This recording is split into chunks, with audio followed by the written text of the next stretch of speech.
Kiss ఇవ్వలేదని కోప్పడినట్టున్నాడు పాపం సురేష్. మనకు అప్పులు ఉన్నాయని ఊర్లో వాళ్ళందరికీ తెలియాలేట్రా? ఆ అప్పును తీర్చడానికి కష్టపడాలి గాని కొట్లో కాలు చాపుకొని ఇలా కాళ్ళు మాట్లాడకూడదురా.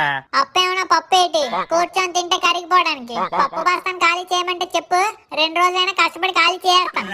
నువ్వు చేసిన అప్పును తీర్చమంటే నేనే చేస్తాను. తాతల ఆస్తులు ఏమైనా ఉన్నా ఏంటి? ఈ ఫోన్ మాట్లాడి చెప్తానుండ్రా నీ పని. హలో, ఏటైందన్యా? అవునా, ఎప్పుడు? సరే అయితే.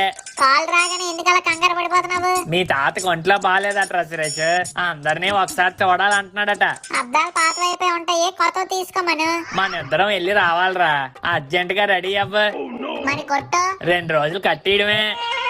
తాతకు కర్ర ఇస్తే లేచి తిరుగుతాడు కదా, ఆయన కోసం ఇప్పుడు మనం కొట్టు కట్టేయాలా ఏంటి?